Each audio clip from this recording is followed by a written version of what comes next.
following is an in-depth story analysis and retrospective. If you haven't seen this film, you might want to before watching this review.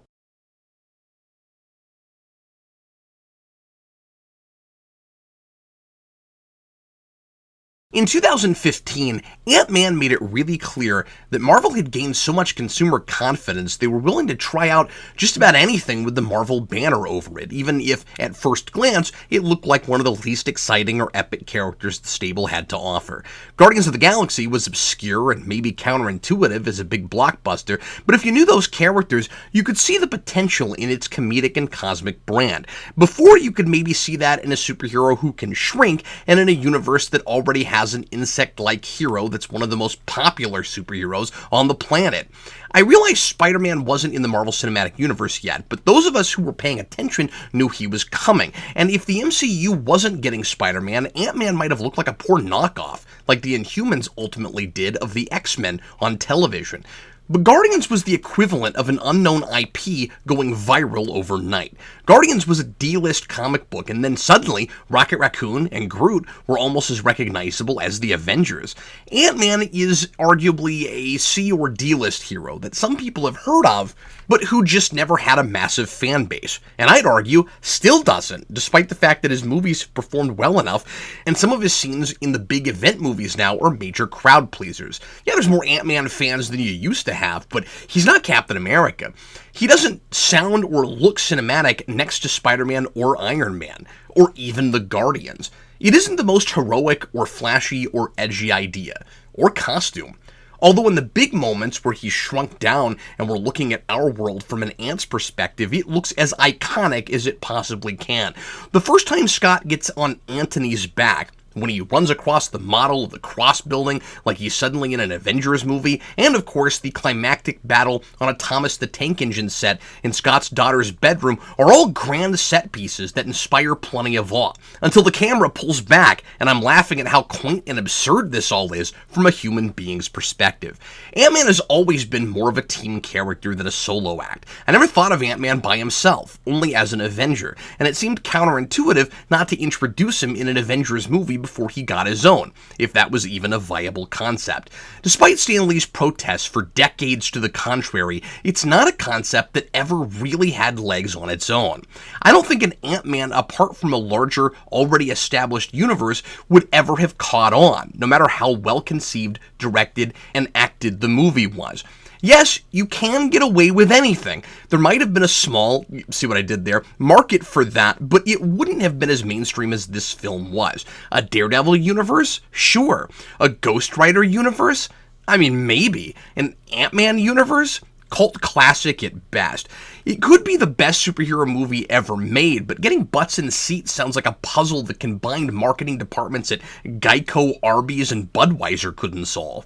Stan Lee worked for years to get Ant-Man on the big screen, and harder than he worked to see any other character featured except maybe Spider-Man, for reasons I will never fully understand, as discussed in Marvel: The Untold Story.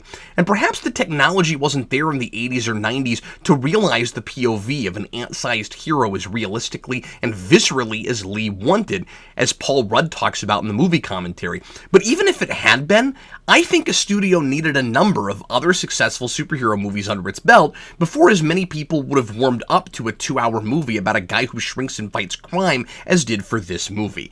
Yes, Honey, I Shrunk the Kids was popular, but that's a family comedy about an inventor who makes his kids tiny. Adding a superhero element to the mix, back when that wasn't a winning formula in and of itself, was probably too much. And I think this movie, on top of the pantheon of characters both traditional and unconventional, has already paved the way for weirder and less proven concepts in the mainstream to find success at DC, too. I wonder if Shazam would have been as well attended without smaller and more oddball, comedy-driven movies like Ant-Man. Without this movie, I wonder if as many people would have been as confused and would have gone to Shazam thinking it was a Marvel movie. And yeah, Guardians helps. Deadpool helps, but those both became heavy hitters. They went full-on mainstream. They are A-listers now. Once a character like Ant-Man comes along, who most everyone agrees is not a major superhero and never will be, is still at least a second stringer, knows it, the movie knows it, but still can hold its own at the box office, all bets are off. Nothing is too obscure or strange or awkward to come off the page and into a movie theater now. A decade ago, I used to think the line is drawn at Squirrel Girl. She's supposed to get her own TV show now, and I think could manage a movie.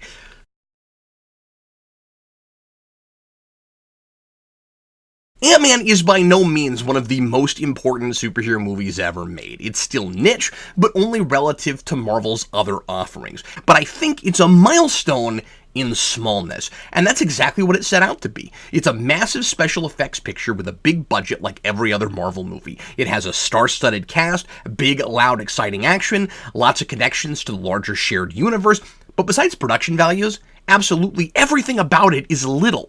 That cleverly reflects the motif of the hero, but it's also self-aware about the kind of character it's adapting and what his logical place in the larger Marvel universe is.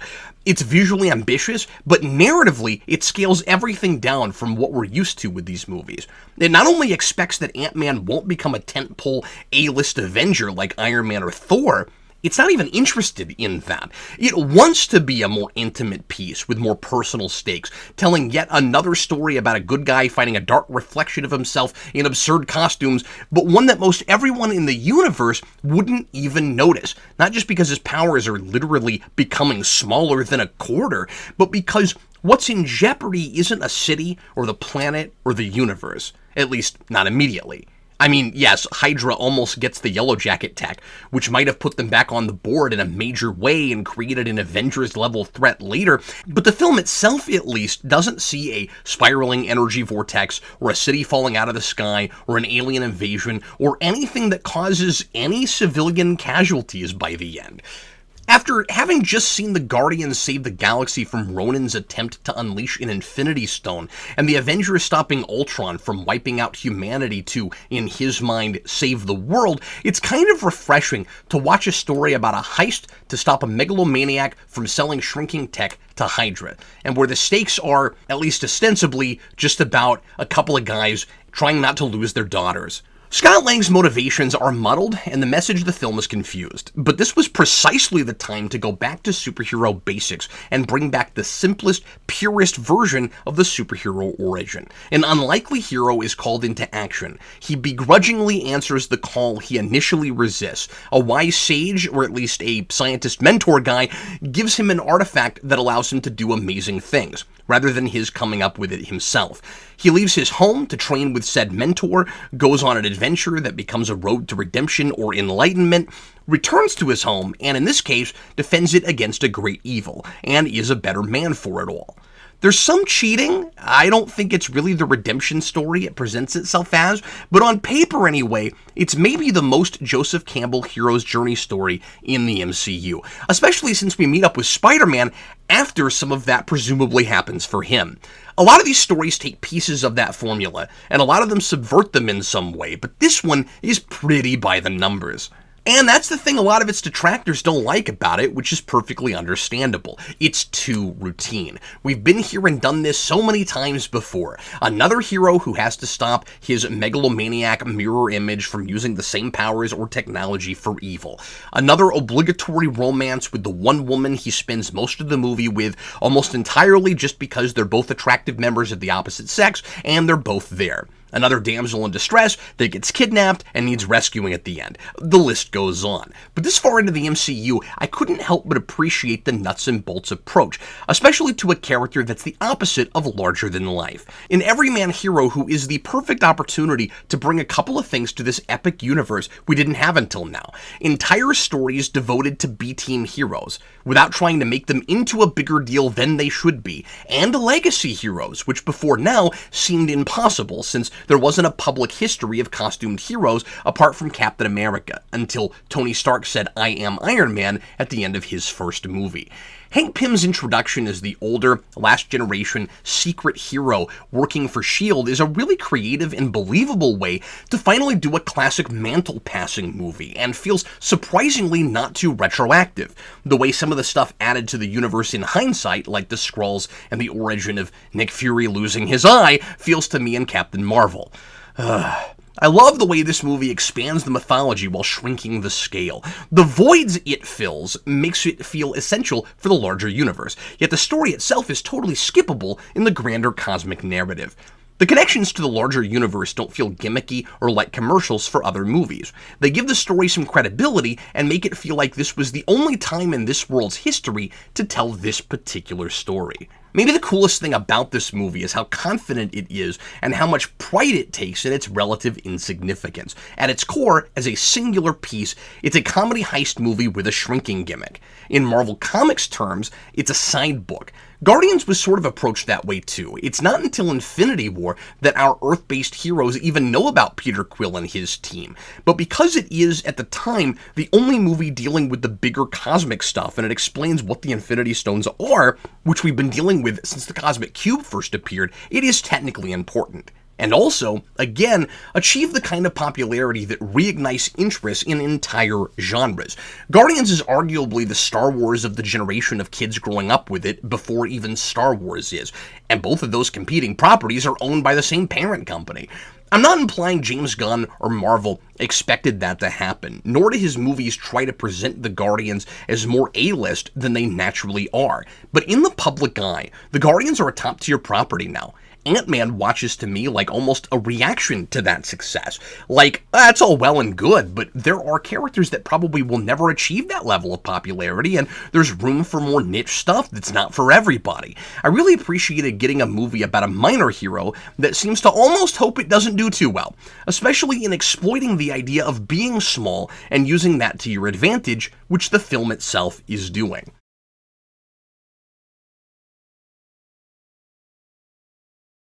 Captivating and clever visuals aside, though, it's certainly not what I would have wanted from an Ant-Man movie. Not that I was holding my breath to see that character get his own film, or would have lost any sleep if he hadn't. I was familiar with Hank Pym, but not really Scott Lang, and now that I've read the stray Scott Lang comic here or there, I see why Marvel decided to go the legacy route.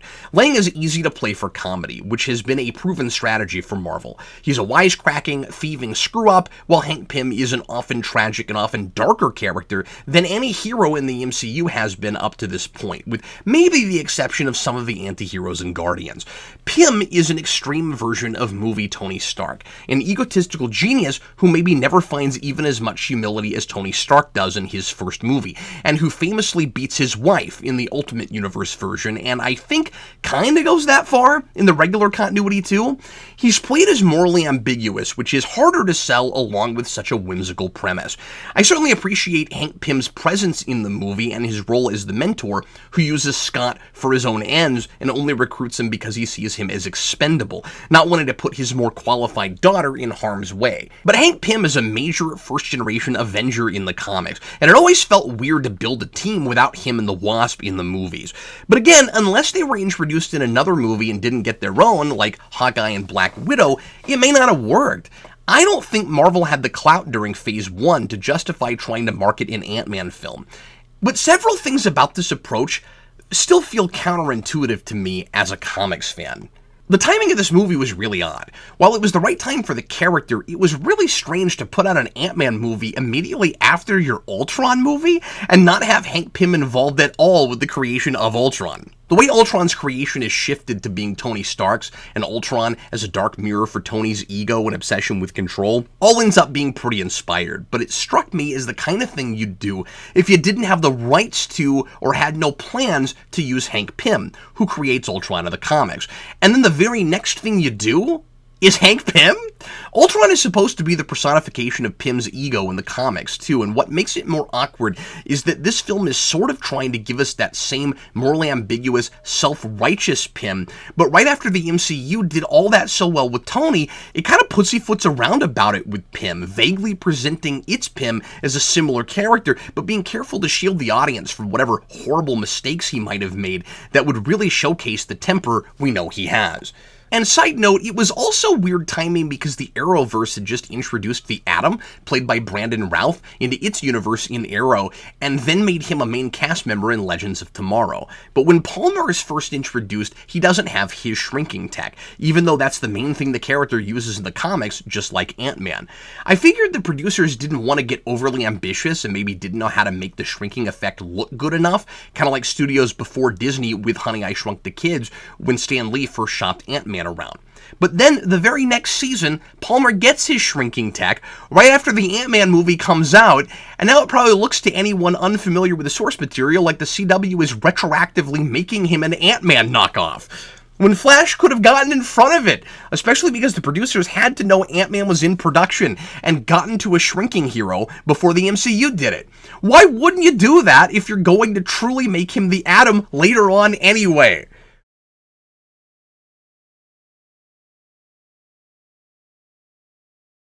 A lot of what I praised the film for so far has been at the conceptual, action, and comedy levels. It's a clever movie. It's a funny movie. I really enjoy watching it. But Paul Rudd's unique and random style of comedy, and the novelty of watching an epic superhero fight inside a briefcase next to a giant lifesaver scored by the stereo sounds of The Cure coming from a huge smartphone, covered a multitude of sins for me on my first viewing.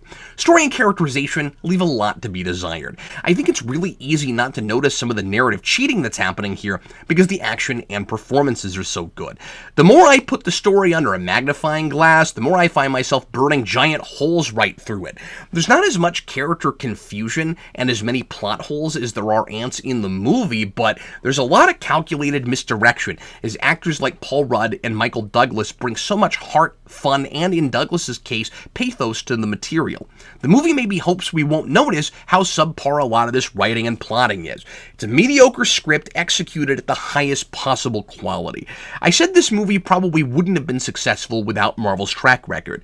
This same script wouldn't have been as well produced without its now well-oiled movie-pumping machine either. It's easy to just buy what a movie is selling you, especially when so much else about it is working. It's a story about a thief, Scott Lang, who has to learn to be a hero instead of a criminal so he can be in his young daughter's life. A paralleling arc with a dual protagonist, Hank Pym, who has to learn to tell the truth and trust his also estranged daughter so he can have a relationship with her. That sounds like a fine pitch. A family film about two fathers on a redemptive path to be better parents and live for their children rather than for themselves. But the movie isn't actually about any of that. At all. I'm very confused about the character motivations and the supposed arcs our protagonists go through, and it comes from two major issues in the writing. Let's break down the first one. A fear of allowing our heroes to be too flawed or of looking at any point like they're not heroic enough. After Scott gets out of prison at the beginning of the film, we learn some things from his conversation in the van with Luis, besides the fact that Luis is the most positive person on the planet, no matter how many horrible things have happened to him. Yeah, my mom died too. And my dad got deported. But I got the van. Luis is a hilariously well-drawn and complex human being, and I love him. I think all the characterization missing from Darren Cross went to him. We learn that Scott is a thief, but that he wants to go straight, and we learn that his MO was going after corporate fat cats who gamed the system and stole from their employees. And then at Luis's apartment, we learned that he abhors violence. He's clearly a Robin Hood analog, and he's even compared to Robin Hood in the commentary with Paul Rudd and director Peyton Reed. But we've also got his ex-wife telling him to get an apartment and a job and find some stability, to be the person their daughter already thinks he is, and then Pym echoes that later. Both of them talk to Scott like he has no sense of responsibility, and he's just a screw-up who's always looking for the easy path in life. As if he just wants a place in his daughter's life now, and he just isn't willing to do the legwork it takes to get there. True, he just shows up at his daughter's birthday party and isn't doing things through the proper channels, but he's an ex-con with an electrical degree, and he just got fired from Baskin-Robbins. He's trying everything he can to be on the up and up, and everything is against him. He doesn't have a lot of choices. His ex-wife and her convenient for the plot cop fiance practically throw him back into criminal work because he can't find any way to support himself at all. I'm not condoning stealing, obviously, but if he was lazy or had a clear track record of irresponsibility, they'd have more of a point. But maddeningly, we're not told enough about Scott's criminal record. He doesn't seem lazy. As far as I can tell, the only crimes Scott has committed have been as crusades against corporate lawbreakers. That doesn't make them any less illegal, but it may make his motivations a lot different from the way they're presented in his supposed character arc. Pym tells Scott he can be a hero and do the very things he's been doing for the right reasons for the sake of his daughter. Except from his point of view, He's already been doing that. The only difference is, this time he was thinking about his daughter, and she happened to get physically mixed up in the whole thing at the end. But Pym wasn't talking about saving her physically, specifically. He was just talking about Scott being a good person for her sake. I just don't see how the crime he pulls at the end of the movie is all that different from the only crimes we're told about, like the Vista job. Vista job? Sure, as soon as things look dire, he goes back to crime, taking Luis's tip to rob Pym, which was a job Pym planted in an overly complicated ploy to get Scott in the Ant-Man suit. I don't know if this is the only time he's ever gotten that desperate, or if he's often used, well, I'm stealing from a rich guy and he's probably not any more perfect than any other rich guys I've felt justified in robbing before, as an excuse. I just don't know. So by the end of the movie, while it's pretending like Scott has gone through some kind of redemptive journey, another thing Peyton Reed says on the commentary, by the way, I'm not buying it. He was a vigilante before, and he's still a vigilante. It watches more like a story about a guy who was misunderstood, who proved to everyone he was right in the first place. A character who is challenged and tempted to change like Captain America, but doesn't, and actually changes the world around him instead. The cop fiancé understands him better at the end and pulls strings to make sure he doesn't go back to jail. He's grateful that Scott saved Cassie, but he also seems to understand that the job he did at large was real hero work. So how is it a journey to realize he needs to put his daughter first? He doesn't have to be the hero she already thinks he is. It's more like everyone else needs to realize that he already was one, unless you draw some moral line between stealing money back from someone who stole it and giving it back to who it belongs to, and then the thing the movie treats as unquestionably right and just, stealing shrinking tech that makes the wearer mentally unstable before he can sell it to a global criminal operation, and then sucking the building that tech was made in out of existence with similar tech, like the end of Poltergeist. But, like, both of these things are illegal, right? Like, by all legal rights, Scott should have called the police, not steal the evil suit from the evil bad guy when he has no authority, regardless of how dangerous it is or who it's going to be sold to. Especially because I'm pretty sure Lang and Pym don't even know it's Hydra Cross is going to sell it to. In the commentary, Rudd sounds a little frustrated that the movie doesn't delve more into Scott's criminal behavior and actually let him be a straight-up, criminal who steals for himself sometimes, not always for a better cause. If the movie was consistent about this, if it was about how the law and morality aren't always the same, and if Scott was played as being in the right and the Cross situation was dramatic enough to finally prove to certain people in his life that what he was doing was maybe the right thing to do, or at least to make them understand why he thought it was necessary, which is, by the way, exactly his motivation in Civil War when he joins Captain America's team against a law put into place to stop precisely the kind of activity he engaged in, that's a clear, potentially interesting, and maybe compelling character arc. Maybe not the story Rudd really wants to tell. He seems more interested in the redemption arc, and it's pretty clear from the commentary that he's not satisfied with how that shook out. And I imagine it's not the story Edgar Wright was trying to tell in his original script either. The final product is still an altered version of Wright's script, but changed pretty dramatically, it seemed. And curiously, one of the writers on that script is Paul Rudd, who obviously had enough story input, and the commentary suggests he wrote dialogue, but he didn't get his way as far as what kind of a criminal Scott is and what mistakes he's made in his life. It's really interesting, by the way, that Rudd has story credit. Apart from Ryan Reynolds in Deadpool, it's pretty unusual to cast a star and then put him on writing duty if he's not a producer or director in the first place, or if he hasn't been involved with an ongoing project for a long time. Deadpool was Ryan Reynolds' baby. This is Rudd's first Marvel movie, and he's working on the script. He also has a writing credit on a movie he was in called Role Models in 2008, but in my couple minutes of cursory research, I'm not seeing a lot of writing precedent. I'm really not sure how that happened or how much input he really had, but he and Reed discuss certain scenes he helped write and bits of dialogue that were in his commentary. It's too bad he couldn't do more to make Scott's criminal career match the clear place he's supposed to be at the end of his arc. It watches like overcompensation, like someone was terrified the hero wouldn't look heroic. So while he has to be a screw-up because that's funny and because being a superhero for his daughter creates an obvious thematic parallel with Pym, if he's just a crook, he might seem unlikable. You've really got to pick one, or you have to clear up the background. Yes, there was the Vista job, so he cares about fairness. So we'll buy him as a more selfless hero later, but he's also gamed the system for his own ends because it isn't fair, and he has to live in the world the way it is to survive. There are a lot of potential consistent permeations of this, and it's kind of ridiculous to me that after as many drafts as this script went through, it never landed on one. Ironically, issues like this make it read like a first draft.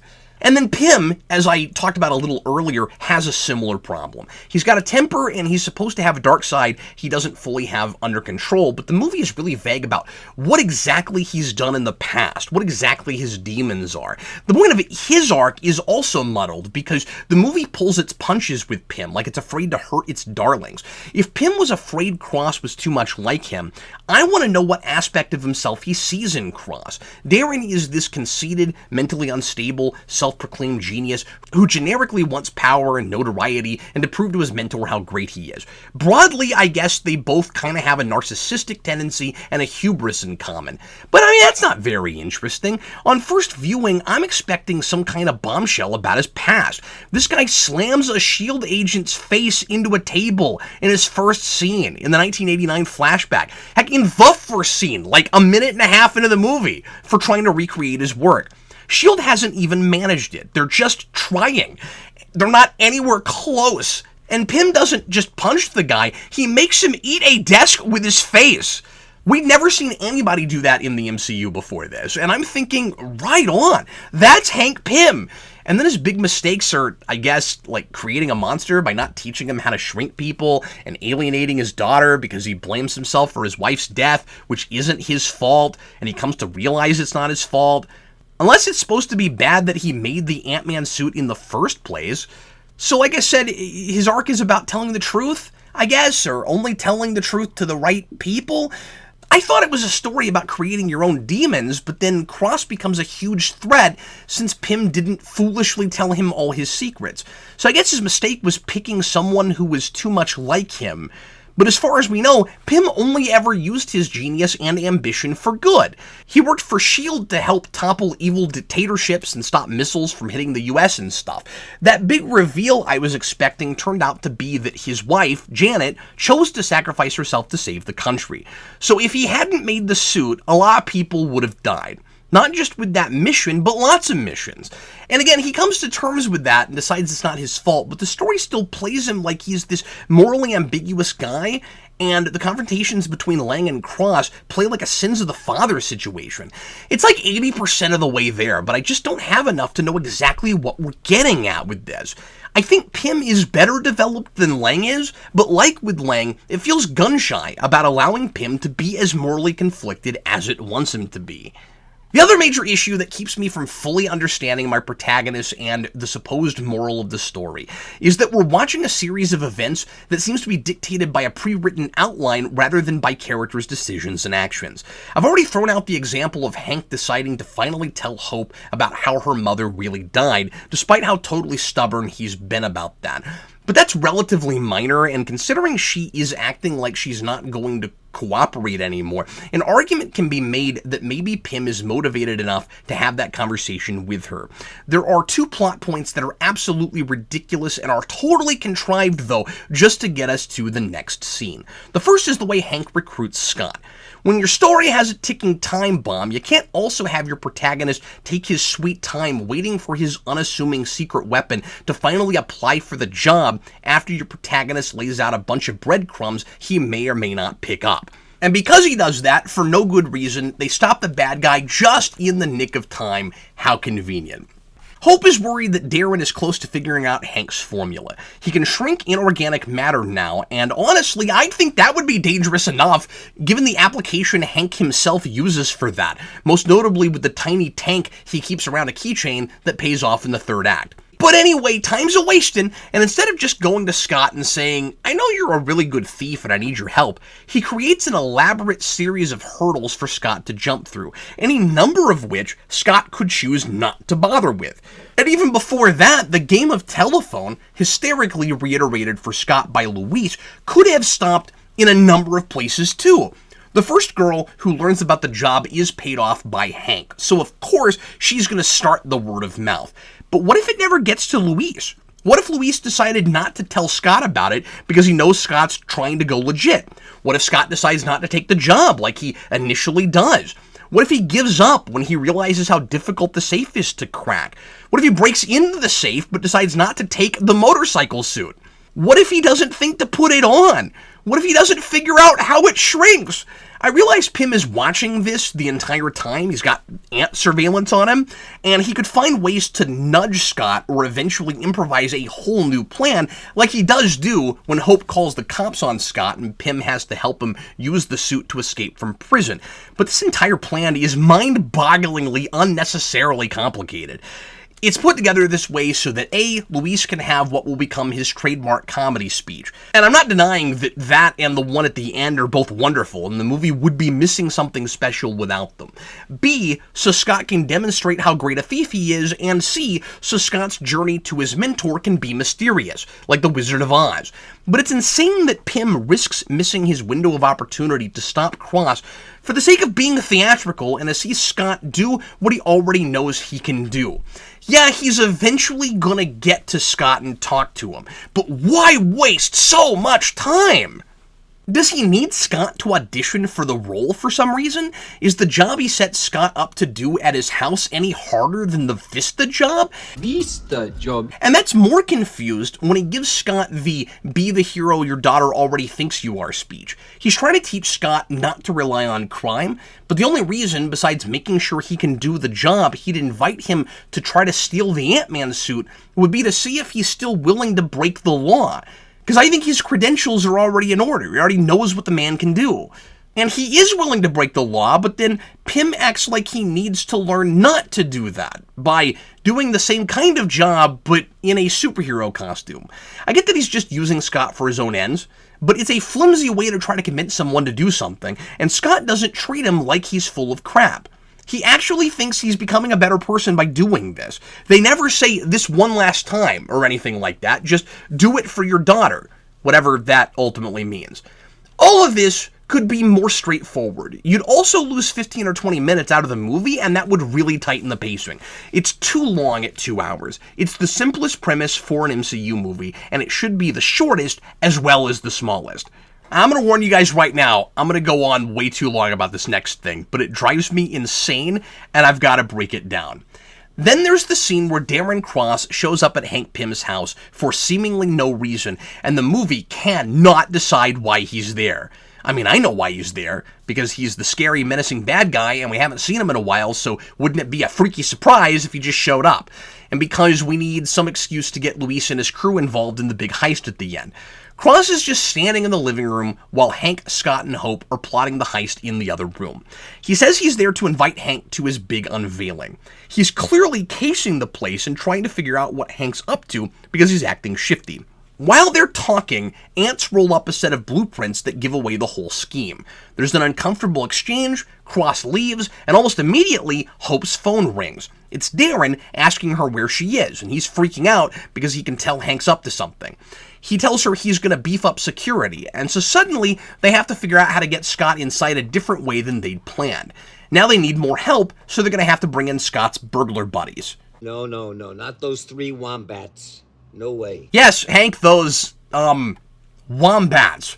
Later at the meeting with the men from Hydra, Cross reveals that he was at the house that night to kill Hank Pym, presumably with the Yellowjacket suit.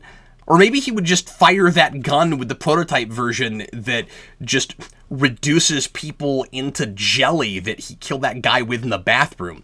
Reed, in the commentary, suggests that Cross might have used the suit to get in the house, but we don't see that, so I'm not sure.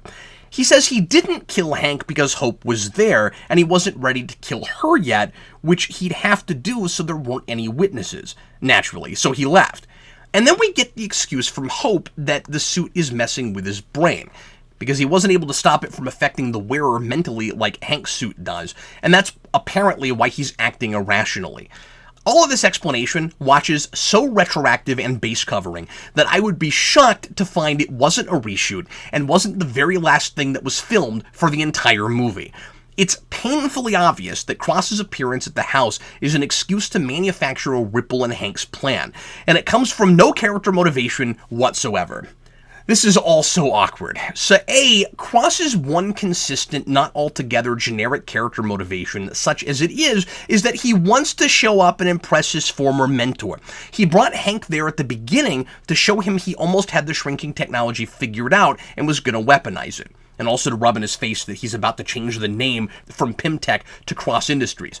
He wanted to make a name for himself on the very invention Hank refused to show him or capitalize on himself. He wouldn't try to kill Hank, and propelled by nothing at all, considering it had been scenes and scenes since they were even in the same room together, until he proved that he was just as brilliant as he was. The suit is making you insane explanation is stupid. Hank and Hope don't even know if Cross has worn it yet when that's suggested. We the viewers don't know if he's worn it yet. And if he just goes there because he's crazy now, that's more fuel for my fire that the script is just looking for any excuse to get him in that room. B, Cross reveals he knew Hope was there, but Corey Stoll doesn't play the scene of the car like he knew of that, I don't think. If he knows she's secretly working with Hank, why would he let on that he knows Hank's planning something and let Hank know he's adding extra security? He sets a trap for Scott because he knows Scott's coming, but couldn't he do that without letting on that he knows about the heist? Unless his trap requires Scott to come in through the water main, and this was all a master manipulation to get him in that way, but I'm not sure about that.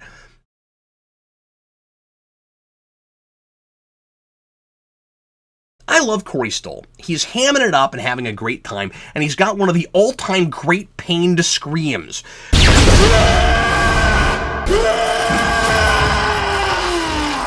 But man, is he ultimately kind of wasted in this role. It's kind of telling that Ant-Man's first villain is just another mantle Hank Pym uses in the comics, repurposed as a villain. Yellowjacket wasn't a bad guy. Yellowjacket was Ant-Man.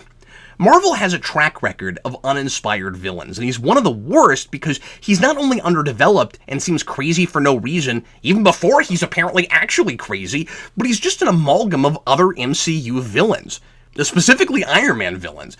He's a former partner of Pym's who sells weapons to an evil organization like Obadiah Stane did. He wants revenge on Pym for not giving him tech, rather than for stealing it, like Whiplash, but he retools that tech his own way and plans to kill Pym with it, kinda like Whiplash. He's an evil Ant-Man like most of Tony's villains are evil Iron Mans. Although, to be fair, most of Captain America's villains are also kind of evil Captain Americas too, I guess. And the difference between Yellowjacket and most of the MCU villains, even the dull ones, is I get where they came from, at least to some degree. They didn't all start off evil. This guy may never have really been a human being at all.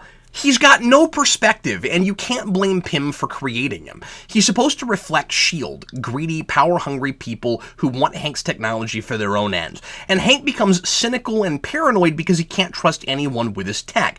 But S.H.I.E.L.D. at least thinks it's doing the right thing, misguided as it may be, like in Avengers when Fury is trying to weaponize the Tesseract, because he doesn't think it will be used for evil. But Cross is just self-serving and entitled. He's not an interesting foil for Scott as Pym's new protege. He's not an interesting mirror for Pym because I don't know what they have in common except a general conceitedness and scientific brilliance.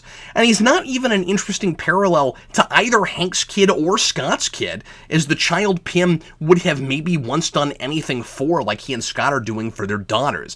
Hank screwed Darren and Hope both over, we think, in the first act, until we find out he didn't give Cross what he wanted because he's not trustworthy, and he ultimately could have told Hope about her mother and didn't because drama.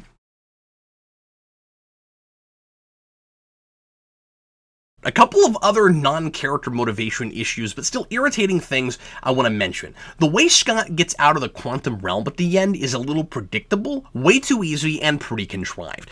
I saw some kind of excuse to force him into the quantum realm coming from the moment Janet goes there in the flashback. Janet, whose relationship with Pym I would appreciate more and would feel probably worse for Pym for if she was actually cast in this movie. And I kind of expected Scott to conveniently find her at the end. That would have been going too far, and I guess I'm glad that doesn't happen, although considering how contrived that whole sequence is, I'm not sure I should have put it past this movie. And also, considering the entire next film is about getting Janet out of the quantum realm, when I don't think that warranted an entire story, and I would have much preferred getting to actually get to know her and get a dynamic for her and Hope, especially since Michelle Pfeiffer is inspired casting. I don't know, maybe I do wish this movie, as silly as it would have been, had just gotten it out of the way here. So Scott not only just happens to have a growing disc left, a piece of technology Janet didn't have when she went in the quantum realm, and of course it's gotta be his last one because that's more dramatic, but it conveniently fits perfectly in the belt with the regulator, almost like it was meant to fit in there. And it not only makes Scott big enough to escape the quantum realm, even though it's supposed to be totally unpredictable and the laws of physics don't apply, he comes back to the exact same place and time he left. And he comes back precisely the same size. Really? I seriously expected at least some kind of joke about how he was a couple centimeters shorter or taller or something. But considering how lazy some of this plotting looks when you put it under a microscope, I guess I shouldn't be surprised. At least the quantum realm is wonderfully trippy and Kirby-esque. I love what that looks like. I also don't like that Scott apparently knows the ins and outs of the heist, and we think we know everything once Luis and company break down their roles, but just for the sake of a cheap reveal, the most important part of the scheme is left out until it happens. They're gonna destroy the building. Now I should mention, Cross is rich enough, I'm not sure getting rid of the building guarantees he doesn't try again, but he also conveniently gets killed at the end, so I guess nobody has to worry about that now. I always resist my protagonist knowing stuff I don't know. Pym serves essentially as a dual protagonist, as I've said before, but Scott is more or less our real POV character. So if Pym had been hiding this from him, like he hides some other stuff until he's ready to reveal them, I wouldn't have cried foul, really. But it distances us from Scott when he's privy to major facts that affect his motivations and decisions, and this certainly qualifies. On first viewing, I kept wondering how just stealing the Yellowjacket suit would ensure that Cross would stop his experiments, and then I'm supposed to enjoy the revelation that it was never just a heist.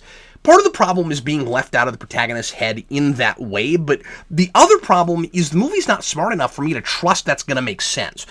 I could have seen this movie really expecting me to buy that just stealing the suit would solve the problem. When the big surprise is that the film is more thoughtful or logical in that moment than it has been, that's kind of a problem.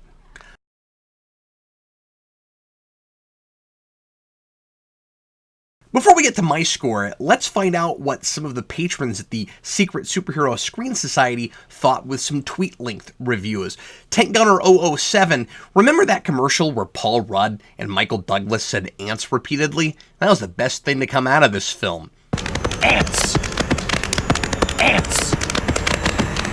Ant-Man! Ed S., Ant-Man is a thoroughly mediocre movie with creative action sequences and good performances. Connor Shelton, funnier than you may remember, Ant-Man proves to be an otherwise inconsequential movie that is mostly held together by the strong performances of Paul Rudd and Michael Douglas. Bob Wookie, it's decent, though it is one I forget about a lot. I will say this, it and Guardians have the problem of feeling less special as the comedy films because of how much humor the MC uses in all its films. Jonathan Nazari, as bad as it gets, it's not that bad. Reg Cruikshank, for me, Ant-Man was a refreshing break from the overbearing continuity wank that tends to get overbearing within the MCU. It's fun, lighthearted, doesn't take itself too seriously, and a good movie to sit down and have a good time with. 3 out of 4. David Crabtree, Ant-Man succeeds with a fun script, amusing premise, and mainly on the charm of its lead actor. Paul Rudd's Scott Lang is a character you immediately want to root for. Following Age of Ultron, it was refreshing to see an MCU movie without world-ending stakes or consequences. Nick Manna says, a fun and breezy Marvel installment with a charming cast of characters you enjoy seeing even if they're not doing anything all that interesting. What it lacks in an interesting story, character depth, or a compelling villain, it makes up for in humor. Paul Rudd's Scott Lang and his relationship with his daughter, an inoffensive and funny little flick.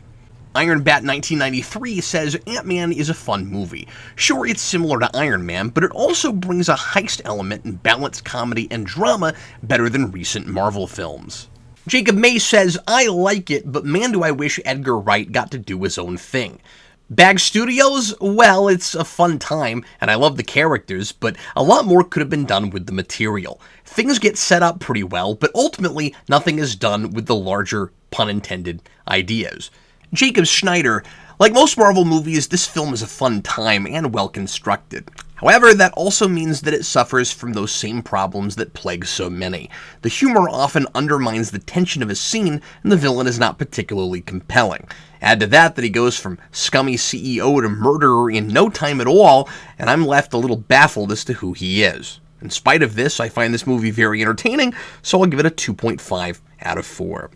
And Malik Myers, a perfectly watchable but ultimately mediocre superhero flick. I typically tend to find the Marvel formula complaint pretty obnoxious, but it's pretty justified here. There's a lot of compromising characterization that really damages the story. It makes me appreciate the protagonist less than I should. And with such a simple premise, there's really no excuse that it's not tighter and more thematically consistent than it is. I will say I have a better peg on who Scott Lang is and what he's all about than I do with Captain Marvel, at least in this moment in time. But it shouldn't have been difficult to make his intentions and the resolution of his arc clearly match what we're told they are.